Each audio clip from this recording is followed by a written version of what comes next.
Hello everyone. Let's review shlokas 15 and 16 in Lalita Sahasranamam. Lakshyaroma-lata-dharata samunneya-madhyama stanabharadalanmadhya pattabandhavalitraya arunaruna-kausumba-vastrabhasvatkatitati ratna-kinkini-karamya rashanadama-bhushita. Let's look at the meaning. Lakshyaroma-lata-dharata samunneya-madhyama. Lakshya means to focus, Roma is hair, Lata is creeper, Dharatha means a continuous line, Samunneya is to infer, Madhyama is waist. So the meaning of this line is only by focusing on the continuous line of hair that's like a creeper from Lalita's navel can we infer that Lalita has a waist. That means her waist is so slender that you have to infer that it is present. Stanabhara dalan madhya pattabandha valitraya. Stanam means breast, bharam is heavy, dalan means crushing, madhya is waist, pattabandha is udyanam, girdle in English, vali means skin, traya means three. So the meaning of this line is the weight of her breast is crushing the already slender waist, which is creating a three folds of skin on her waist, which looks like a natural udyanam. So we've reviewed the direct meaning of these words, but there is a more deeper meaning in these slokas. And if we take a look at shloka number 14, second line, which is Nabhya Lavala Romali Lata Falakuchadvayi, and combined with the shloka 15, which is Lakshiroma Lata Dharata Samunneya Madhyama Stanabhara Dalan Madhya Pattabandha Valitraya. These are all referring to the Kundalini rising. So the word Kundalini comes from Sanskrit and it really means coiled snake.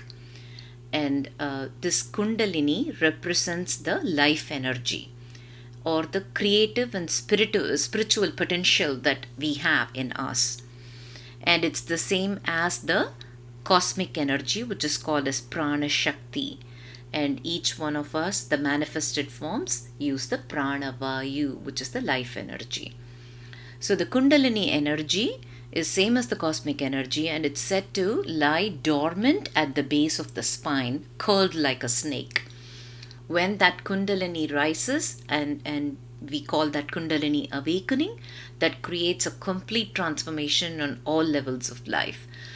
We are able to change the ways we behave or the ways we are conditioned to behave and completely behave differently. So that is possible when Kundalini rises, and when the Kundalini reaches the Sahasrara, then we feel the oneness with the ultimate reality, which is the goal of Lalita Sahasranamam.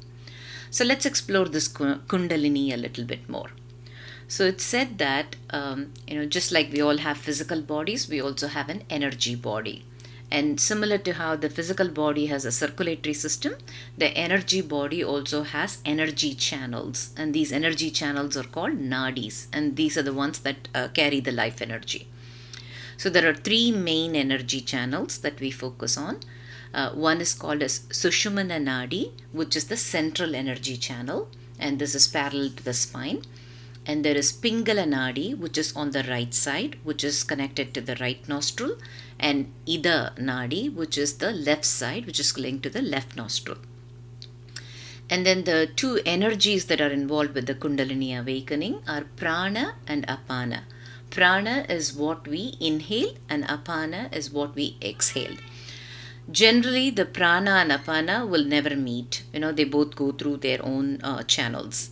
But by the practice of mantras or the pranayama, we can make them meet.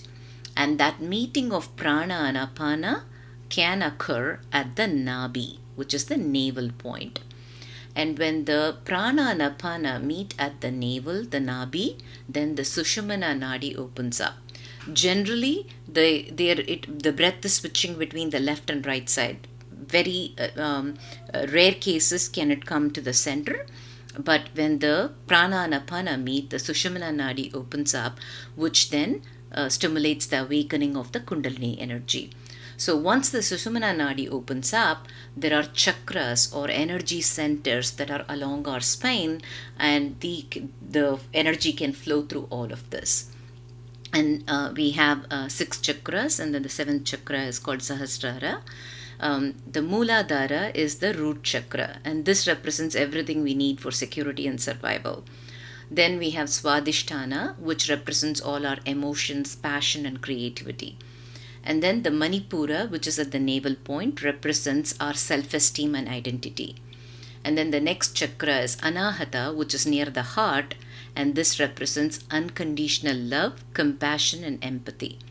So you can see that Mooladhara, Swadhisthana, and Manipura are still within the I focus, right? It's what do I need to survive?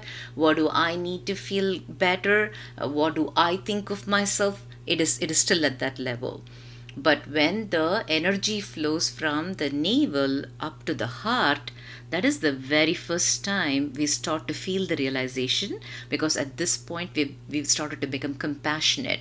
We are able to think about other people. And that's why this moving from the navi up to the heart is very important, and that's what these slokas are trying to convey to us, that Kundalini rising. Arunaruna Kausumba Vastrabhasvat Katitati. Arunaruna means deep red. Kausumba is the saffron flower. So the redness of the saffron flower. And Kausumba is also a flower that's very similar to saffron. Vastram means a cloth or a dress. Baswat means shining. Kati means waist. Tati means flowing down. So what this line means is, from her waist, she is wearing a deep red silk cloth that's flowing all the way down. So she's wearing a beautiful sari, a red sari that is flowing down from her waist.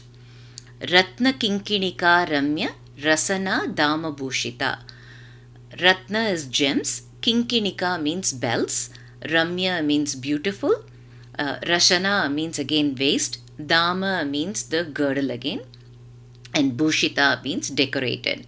So her waist is decorated with a beautiful odyanam that has bells and it's studded with gems. So she is wearing a beautiful odyanam in her waist. Thank you, everyone.